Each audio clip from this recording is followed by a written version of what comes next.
CMR shopping mall biggest festive ధమాకా గంటకు బహుమతులు గెలుచుకోండి. నమస్తే, నేను Keshav. Welcome to Suman TV. సనాతన ధర్మం అంటే ఏంటి? ఇప్పుడు సనాతన ధర్మం చుట్టూ రాజకీయం ఎందుకు నడుస్తోంది?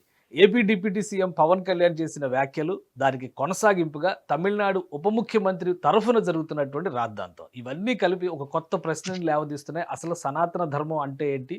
దీన్ని ఆచరించడం ఈ రోజుల్లో సాధ్యమా అనేటువంటి ప్రశ్న ఎదురవుతుంది. దీనిపైన ప్రత్యేకమైన విశ్లేషణ చూద్దాం. మనతో పాటు మాజీ డీజీపీ, అలానే ప్రముఖ సంఘ సేవకులు అరవిందరావు గారు ఉన్నారు. అరవిందరావు గారు, నమస్కారం. నమస్కారం అండి. ఇప్పుడు ఇది దేశవ్యాప్తంగా ఒక చర్చకి దారితీసే అవకాశం ఉందంటారా? ఇక్కడ మొదలైనటువంటి పరంపర అది చర్చ జరిగితే బాగానే ఉంటుందండి. ఎందుకంటే చాలా మందికి సనాతన ధర్మం అంటే ఏమిటి అనే తెలియదు. సనాతన ధర్మం అసలు స్వరూపం తెలుసుకుంటే గానీ, అరే ఇది ఎంత గొప్పగా ఉంది అని చెప్పని వీళ్ళు మనకు రియలైజేషన్ వస్తుంది. నిన్ననే ఒక వీడియో చూసా. ఎవరంటే అమెరికాలో వైస్ ప్రెసిడెన్షియల్ క్యాండిడేట్ ఒక అతను ఉండేవాడు కదా, క్యాండిడేట్ కాలేదనుకోండి, వివేక్ రామస్వామి అని ఒక ఇండియన్. ఆయన ఇటీవలే ఒక పుస్తకం రాశాడు. ఆ పుస్తకంలో తను రాశాడు అనమాట సనాతన ధర్మాన్ని గురించి. ఆయన వైఫ్ ఎంత సీరియస్ గా సనాతన ధర్మం గురించి ఆయన చాలా గొప్పగా చెప్పాడు దాని గురించి. ఆ వీడియో మీకు వీలైతే చూడండి. సనాతన ధర్మం అనేటువంటిది ఎంత ఓపెన్ మైండెడ్. దీనిలో అందరు మనుషుల్లో కూడా దేవుణ్ణి చూడడం అని చెప్పేటువంటి ఒకే ఒక మతం ఇది. నువ్వు దేవుడు అనేటువంటి దాన్ని ఏ రూపంలోనైనా భావించుకో, నువ్వు ఎట్లా భావించుకున్నా నువ్వు నన్ను పూజించినట్టే అని కూడా ఒకటి చెప్తుంది అనమాట. నువ్వు ఏ విధంగా పూజ చేసినా కూడా నన్ను పూజించినట్టే అని శ్రీకృష్ణుడు భగవద్గీతలో చెప్తాడు. ఒక 100 మంది మనుషులు ఉన్నప్పుడు వాళ్ళందరిలో ఏకత్వాన్ని చూడు అంటాడు. అవిభక్తం విభక్తేషు అంటాడు. అంతా డివైడెడ్ గా ఉన్నటువంటి వాళ్ళలో ఒక యూనిటీ చూడు. యూనిటీ ఇన్ డైవర్సిటీ అని మనం అంటున్నాం కదా, దానికి మూలం వచ్చి మన భగవద్గీతనే.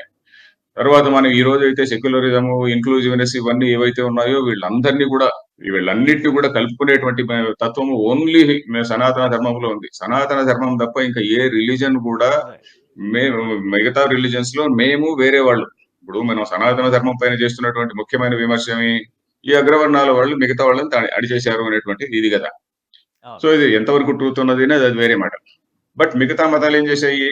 మా మతము వేరే వాడిని మనం నరికేసేయాలి, వేరే వాడిని మనం ఏదో ఒక పద్ధతిలో మతం మార్చాలి. ప్రపంచాన్ని మొత్తాన్ని డివైడ్ చేశారు వాళ్ళు. ప్రపంచాన్ని మొత్తాన్ని మేము వేరే వాళ్ళని డివైడ్ చేశారు కదా. ఇది వాళ్ళ పుస్తకాల్లో చాలా క్లియర్ గా ఉన్నటువంటి విషయమే. అలాంటిది మనం చేయలేదు. దేవుడు అనే దాని గురించి తీసుకుంటే అందుకనే మన దేశంలోకి అన్ని మతాలు వచ్చాయి.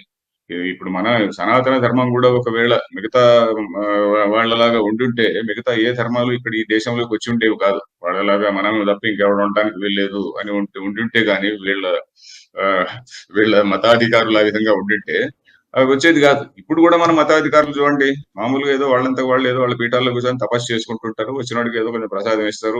వాడు ఎవరిని ముట్టకుండా ఉంటాడు. అంతే, వాళ్ళు ఎవరిని ముట్టకుండా ఉంటారు తప్ప వాళ్ళు మనకి ఎవరికి హాని చేయడంలే, ప్రజల్ని మొబిలైజ్ చేయడంలే, ప్రజల్ని రోడ్లకి దించడంలే, ఏమీ చేయడం లేదు. వాళ్ళు లా అండ్ ఆర్డర్ ఏం కాజ్ చేయడం లేదు. ఎవరో ఎక్కడో గజియాబాద్ లోనే ఎవరో ఏదో మాట్లాడినట్టు కానీ అలా ఏం మాట్లాడాడు ఫాలో కాలేదు. వాడు అట్లా ర్యాండమ్ కేసు ఏదో తప్ప మన వాళ్ళు ఎవరు యాక్చువల్ గా పెద్ద స్వామీజీస్ ఎవరు అట్లా మాట్లాడడం లేదు. కాబట్టి మనకు సనాతన ధర్మం అనేది ఎంత గొప్పది అనేది తెలియాలంటే మన ఉపనిషత్తులు చదవాలండి. ఇది డిబేట్ రావడం, దేశవ్యాప్తంగా డిబేట్ రావడం చాలా మంచిది. ఎందుకంటే అందరు కూడా ఏమిటి అనేది చూస్తారు. ఇది అమెరికాలో ఎందుకు చాలా మంది ఇప్పుడు వేదాంతాన్ని ఫాలో అవుతున్నారు? అమెరికాలో చాలా చోట్ల ఇప్పుడు వేదాంత సొసైటీ అని చెప్పని ప్రతి సిటీలో ఉన్నది. Vedanta society of New York, California, Dallas, Chicago అన్ని సిటీస్ లో కూడా వేదాంత సొసైటీ నుండి చాలా మంది వెస్టర్న్ అక్కడ వాళ్ళు స్టార్ట్ చేశారు. ఇన్ఫ్లుయెన్స్ కాదండి, ఇన్ఫ్లుయెన్స్ కాదు. వీళ్ళు ఊరికే మామూలుగా పోయి లెక్చర్లు ఇస్తున్నారు. వివేకానందుడు పోయినప్పుడు అది ఇన్ఫ్లుయెన్స్ చేయడానికి పోలే. కూడా మన గురించి అరే మీరందరూ మమ్మల్ని ఇట్లా అర్థం చేసుకుంటున్నారా, దిస్ ఈజ్ అవర్ రిలీజన్ అని చెప్పాడు.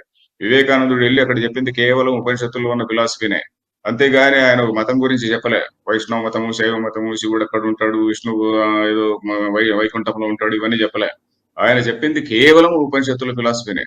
అది విని వాళ్ళు ఆశ్చర్యపోయారు. అరే వీళ్ళకి ఇంత గొప్ప సిద్ధాంతం ఉన్నది అని చెప్పని. మనం సిద్ధాంతానికి దూరం కావడం వల్ల సమాజంలో సమస్యలు వస్తున్నాయి.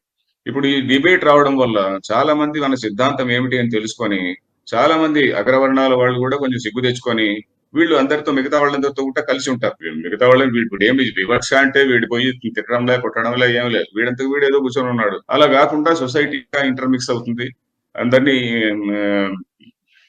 మన వాళ్ళుగా అందరితో పాటు కలిసి భోంచేయడాలు ఇట్లాంటివన్నీ కూడా మొదలవుతాయి.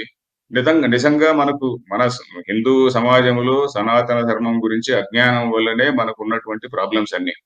ఇప్పుడు ఈ డిబేట్ వల్ల ఈ అజ్ఞానం పోతే చాలా మంచిదండి. Right right thank you Aravind Rao గారు, మీ అభిప్రాయాలు తెలియజేసినందుకు. ఇది సనాతన ధర్మానికి సంబంధించి దేశవ్యాప్త చర్చ జరగడం వల్ల ఖచ్చితంగా ధర్మానికి ప్రయోజనం జరుగుతుందని ఆయన విశ్లేషిస్తున్నారు. మరోవైపు అపోహలు పెరిగిపోవడం వల్లనే సనాతన ధర్మాన్ని వ్యతిరేకించేవారు ఉన్నారు తప్ప సనాతన ధర్మం ప్రతి ఒక్కరిని తనలో కలుపుకునే మూల సూత్రాన్ని ప్రబోధిస్తుందని, దీని గురించి అధ్యయనం చేస్తే అసలు వాస్తవాలు బయటపడతాయని అరవిందరావు గారు చెప్తున్నారు. ఇది స్పెషల్ డిస్కషన్. Keep watching.